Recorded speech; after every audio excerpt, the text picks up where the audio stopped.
Selamat datang di channel ini dan selamat hari Minggu, sahabat-sahabatku yang terkasih. Pada hari ini kita merayakan Minggu Palma dan pada hari inilah kita memasuki Pekan Suci. Oleh karena itu, untuk beberapa konten ke depan, saya akan berbagi kepada Anda semua beberapa hasil permenungan saya tentang bagaimana kita harus mempersiapkan Pekan Suci ini dengan nuansa ataupun suasana yang berbeda dari tahun-tahun sebelumnya. Dan pada konten yang pertama ini, saya mengajak sahabat-sahabat sekalian untuk berbela rasa dengan Yesus.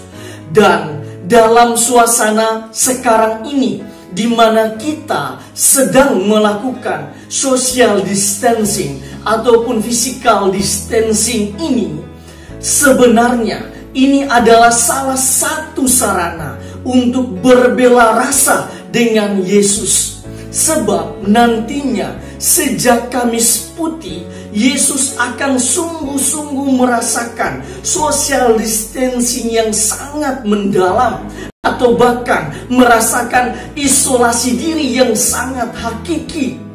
Jika kita sekarang ini diminta untuk melakukan physical distancing, maka dalam perjalanan kisah sengsara Yesus, Yesus juga pada dasarnya mengalami apa yang kita rasakan sekarang ini. Bahkan Yesus mengalami kesendirian yang sangat mendalam, yang lebih hakiki dari kita semua.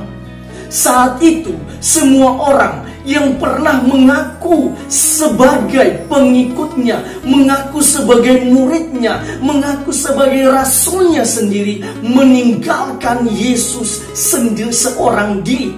Dan di dalam perjalanan salibnya, hanya ada 3 orang yang setia menemani Yesus dalam perjalanan salibnya, yaitu Yohanes, Maria Magdalena, dan Maria ibunya sendiri.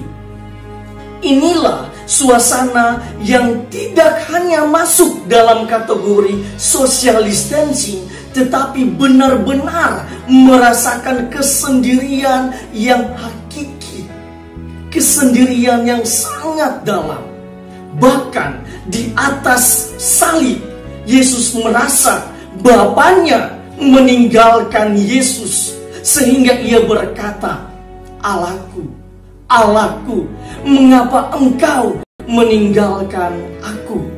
Injil Markus pasal 15 ayat 34. Selain itu, di tahun ini kita tidak disibukkan dengan ritual dari perayaan-perayaan seperti latihan kor dan latihan-latihan petugas liturgi lainnya. Sehingga saat ini kita sebenarnya memiliki kesempatan yang sangat istimewa untuk masuk ke dalam hati kita dan mau untuk menemani Yesus dalam kesendiriannya. Mungkin juga dalam kesempatan menemani Yesus ini, kita bisa bercakap-cakap dengan Yesus sendiri, sehingga kita pun dapat sungguh-sungguh merasakan apa yang dialami oleh Yesus. Ataupun juga kita bisa bertanya kepadanya apa saja kehendaknya untuk hidup kita, berhubungan dengan prioritas hidup kita, masa depan kita, dan lain sebagainya.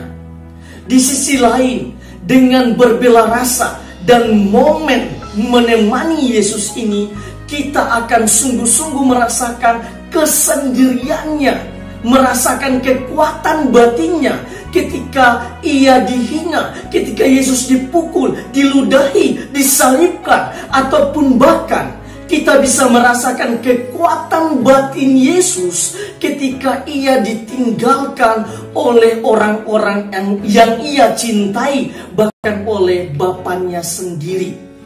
Dengan merasakan semuanya itu, suatu saat jika kita pun mengalami pengalaman yang serupa, setidaknya kita ingat bahwa Yesus telah lebih dahulu merasakan penderitaan dan kesengsaraan yang sama.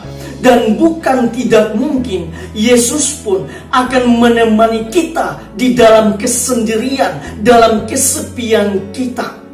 Maka dengan kata lain, momen menemani Yesus ini adalah berkat tersendiri bagi kita, karena kita diberikan kesempatan untuk mengambil bagian di dalam kesengsaraan dan penderitaannya.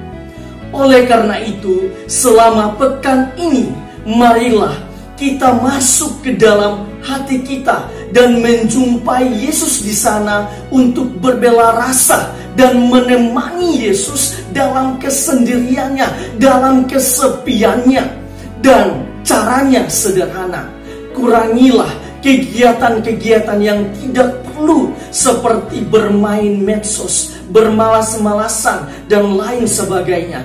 Tetapi prioritaskanlah waktu sekarang ini sampai Jumat Agung untuk membaca dan merenungkan kisah sengsara dan penderitaan Yesus.